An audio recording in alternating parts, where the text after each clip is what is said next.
Fourth mantra. Yadapam kruram yadamithyam yadashantam sad apagacchatat.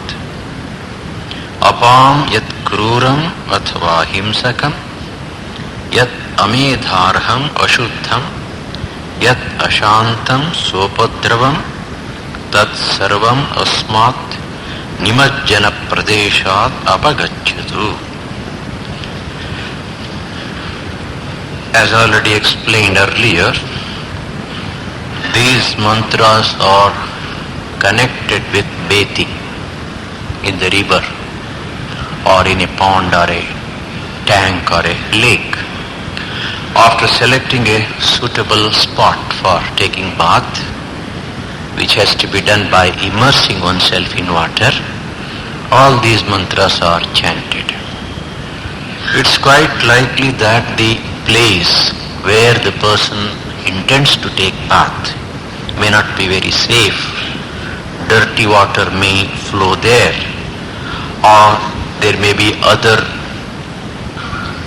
factors which may affect the serenity and the holiness of the bath itself. So this is used as a mantra to offset the effects of such situations.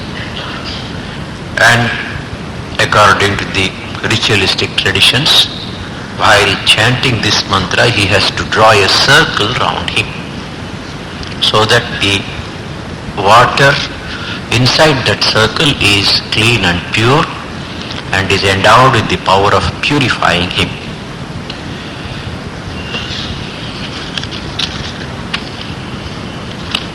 So whatever is dangerous in this water, whatever is unholy, whatever may disturb our peace of mind, all such factors, spirits and evil things and dirt should vacate this spot and make it clean and holy by their absence. That is the general purport of this mantra. In the olden days, people used to take bath in a river or a tank or any other place, not in the bathroom as we do it nowadays. Hence, the importance of chanting such mantras. Incidentally, I think we can digress a little upon the topic of bathing itself as per our Dharma Shastras. Snana, especially Prata Snana, is compulsory and it is part and parcel of our daily worship connected with the worship of the Lord, Sandhya Vandanam and Agni Karya or offerings into the sacred fire. While taking bath, one is expected to do sankalpa, resolve, wherein one has to recite the tithi and the vara, the details connected with the day, on which particular day of the year and at what time, with what nakshatra and rashi he is taking bath. All that is chanted in the beginning as part of the sankalpa mantra. Then the person who is taking bath has to meditate upon the Lord and also meditate upon the various deities presiding over the rivers, Gangadi Devategalu. Every one of these rivers has a presiding deity, a protectress. After meditating upon these deities, he has to invite them into this water where he is taking bath, so that whatever be the water in which the person is taking bath, that water after the recitation of the mantra and prayer becomes holy, clean and pure. Though the real bath is in the mind, which can be got by thinking of the Lord, still physical bath is a great help to the purification of the mind also. Suppose the place where you sit for meditation is very dirty and you have not taken bath, the clothes are dirty, it's not possible for us to raise the mind easily to spiritual heights. But if you have taken bath and if you are wearing freshly washed clothes and the place is clean and decorated with a nice picture and flowers and incense sticks are burning, automatically it creates an atmosphere. So in the beginning, for all the sadhakas, taking bath and following the rules given for the various rituals are very necessary. And the Dharma Shastrakaras say, when a person takes bath in this way, by having the sankalpa or the resolve, then praying to the Lord, and then invoking the presence of the various deities presiding over the rivers, that bath cleanses, purifies not only the body but also the mind. Dehadi Atma Paryanta, that is the purification that is achieved. Purandaradasa says in one of his songs, Tanuva neerolagaddi phalavenu manadali drida bhakti illada manujanu. A similar shloka is also there in one of the Puranas, probably Garuda Purana. Ganga jale kim na vasanti matsyaha devalaye pakshigana vasanti bhavojhitaste na phalam labhante tirthachya devayatanachya mukhyam. Fish are living in the Ganges river and any number of birds live within the precincts of the temple, but still, since they don't have that emotional feeling and devotion and attachment, they do not derive any benefit from their living in that place. So this is a general rule. That is why the mantras advise us to not only to take bath physically, but also mentally by remembering the Lord at that time and invoking the presence of the river deities. In fact, in our ashrams, wherever we do puja, before we actually start the puja, we invoke all the 7 rivers into the water with which we are doing the puja. It's a very famous mantra. Gange cha Yamune chaiva Godavari Saraswati Narmade Sindhu Kaveri Jalesmin Sannidhim Kuru. You have to put our finger and then stir the water and repeat this mantra, and mentally imagining that these rivers are actually flowing into that water and making it clean and pure. In the Mahabharata, Udyoga Parva, Vidura gives a long discourse to Dhritarashtra, the blind king, and that part of it is called as Vidura Niti. He has dealt with various subjects there, and one of the subjects is snana, bath. And Vidura says that a person who takes bath properly will get 10 types of fruits or results or benefits. Gunadasha snanashilam bhajante balam rupam swaravarna prashuddhi sparshascha gandhascha vishuddhatacha shrihi saukumaryam, and so on. Physical strength increases, physical beauty, appearance increases, the voice becomes sweeter, and then the various organs, like the organs of perception, organs of the touch, the skin, and even the smell of the body, all that will improve, and the person will gain even in kanti or the general physical appearance, and also the capacity of the indriyas will increase by taking bath in a ceremonial way. The Dharma Shastras divide snana into 2 main groups, Mukhya Snana and Gauna Snana. It's very interesting to see how they have got into details. Many details have been worked out. Whether all those details are necessary or not, but at least for gaining gaining a knowledge of the way they thought about it, we can just recount their ideas here. So the Mukhya Snana, the first is called Nitya, Snana that has to be taken every day.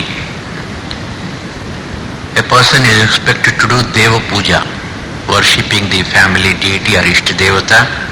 Then there is Agnihotra, consecrated fire, and oblations have to be poured into that.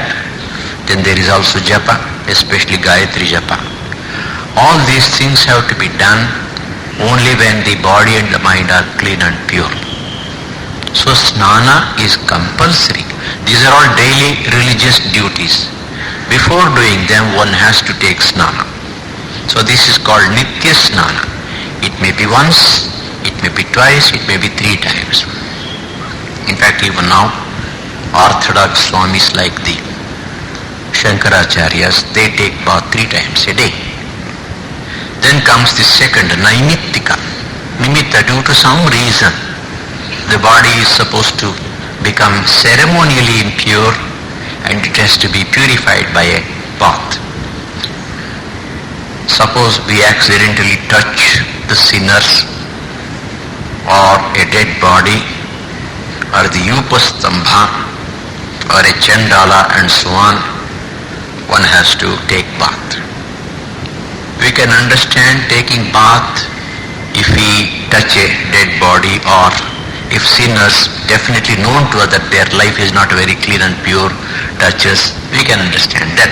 But what about the Upastambha? Upastambha is supposed to be very sacred, it's part of the Yagashala.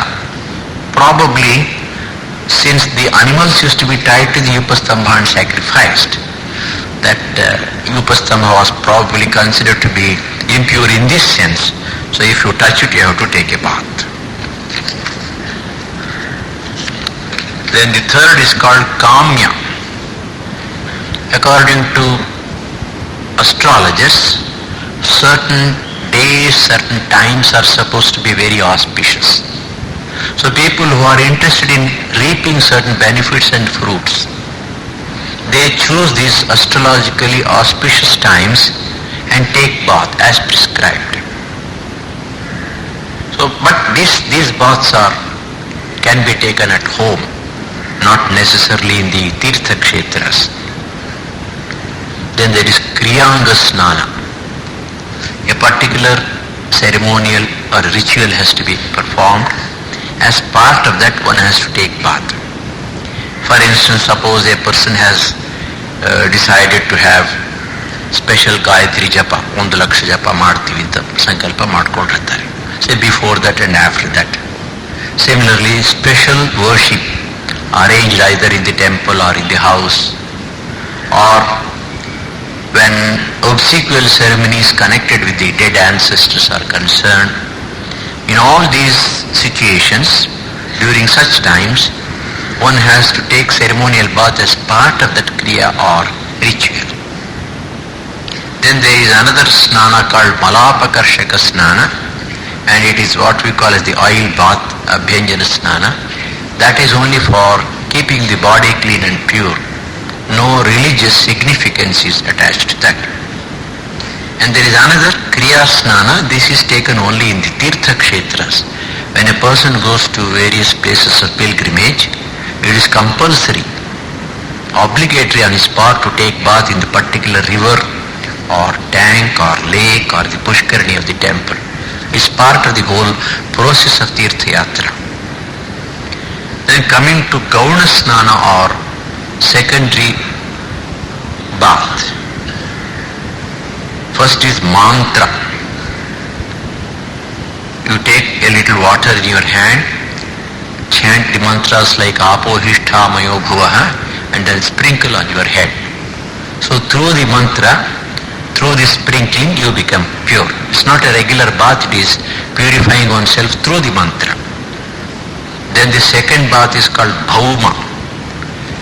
Sacred earth is taken and smeared all over the body, and then one dips into the water and takes bath. Third is Agniya. Suppose a sacrifice, a yaga or a yajna or a homa has been done. The remnants of the ashes are there. just take them and smear them over the body. That also purifies one. It's called Agneya Snana. Yajna Bhasma is smeared over the body. Then Vayavya Snana connected with Vayu or the way. Cows were considered to be very sacred animals. Even now we consider the cow to be very sacred.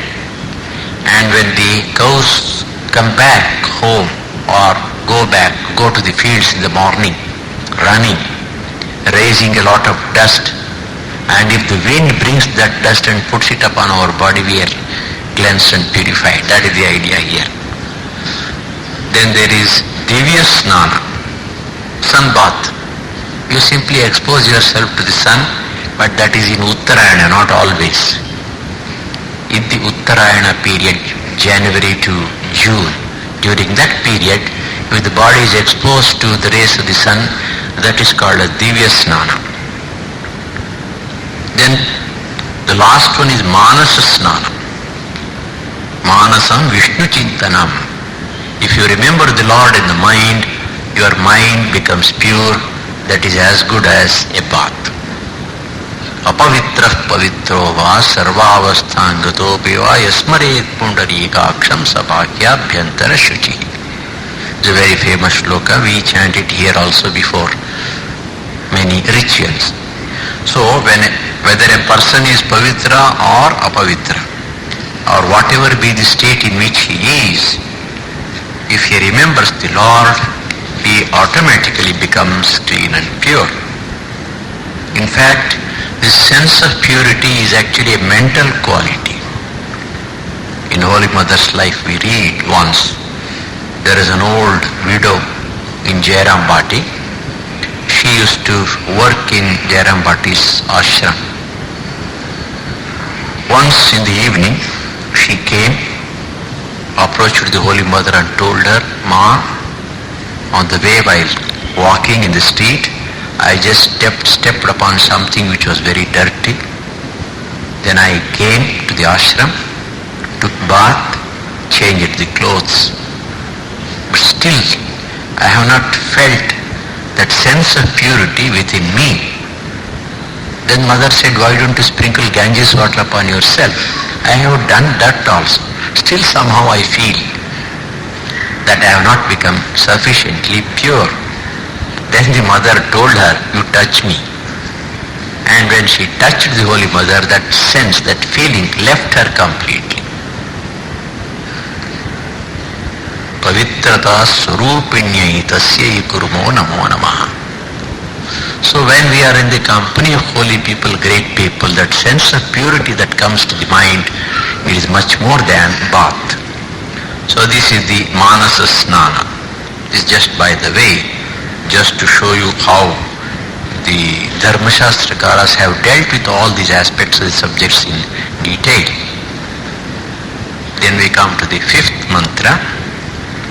Atyashanat atipanat yaccha udgrat pratigrahat tanme varuno raja parnina hyavamarshatu. Atyashanat atipanat ugrat pratigrahat cha yat papam me tathi varunah raja parnina avamarshatu. Varuna, the Rigvedic deity, is a very important deity, almost next to Indra in the Rigvedic mantras. Generally he is considered as the king of waters.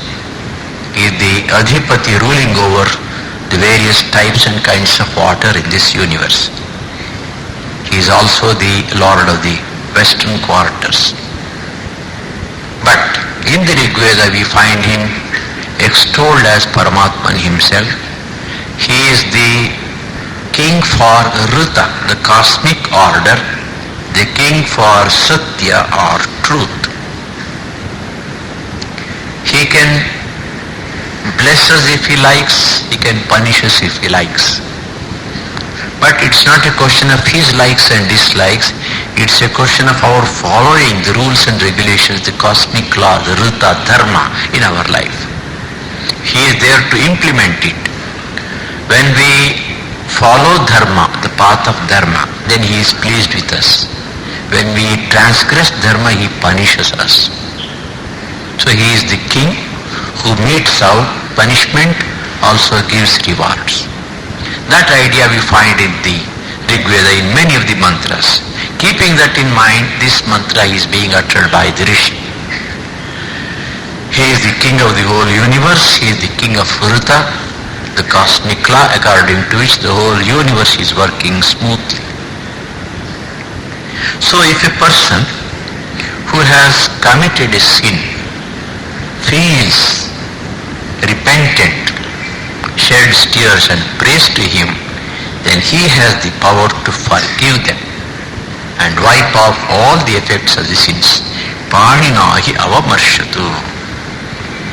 That Varuna, the king, let him, by touching us with his hand, destroy or wash off all the sins we have committed in our life. Now what are the sins? Atyashanat, atipanat, yaccha ugrat pratigrahat. Atyashana, atipana and ugra pratigraha.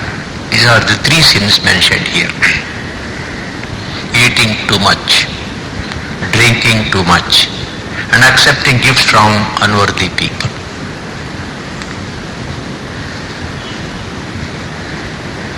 The commentators here give a slightly different meaning. They say Atyashana and Atipana means to eat and drink against the rules of the Shastras. Shastras say you have to eat and drink only at such and such a time, and not at such and such times. For instance, one is not expected to take food or eat and drink anything before the daily rituals, say Sandhya Vandana, Agni Karya, worship of the Lord. I still remember whenever Yatishwaranj used to give Mantra Diksha, he would fast completely. Generally he would come around 8 o'clock and I used to keep the place ready for the puja. He would do the entire Dashopchar puja, 1 full hour, 8 to 9. And after the puja, the devotees who used to be about 5 to 10, not more than that, generally every Wednesday he used to give. He would make them sit to give general instructions, then call them one by one. After the whole initiation process was over, around 11:30, he used to take a cup of milk. Complete fasting and complete worship. Entire Dashopchar puja. He was an expert in rituals also. He had done Durga Puja and other pujas. So when that is the case with great gurus like that, what about us? So it is expected that before japa, before meditation, before Sandhya Vandanam, one has to fast, not eat anything. Of course, depending upon the health condition. Suppose health doesn't permit fasting, then one can take a little milk and all that. That's permitted.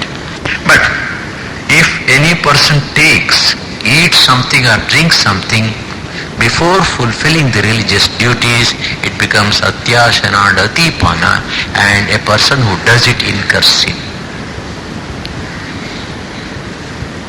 Similarly, by the by, Gita says, Natyashnatastu yogosti nachekanta manashnitaha nachati swapnashilasya yogo bhavati dukkha. While dealing with the topic of yoga in the 6th chapter, Lord Sri Krishna says, one who eats too much, he cannot progress in the path of yoga. One who completely avoids eating, fasts excessively, he also cannot progress in yoga. One who sleeps too much or one who doesn't sleep at all, neither of them can attain to yoga.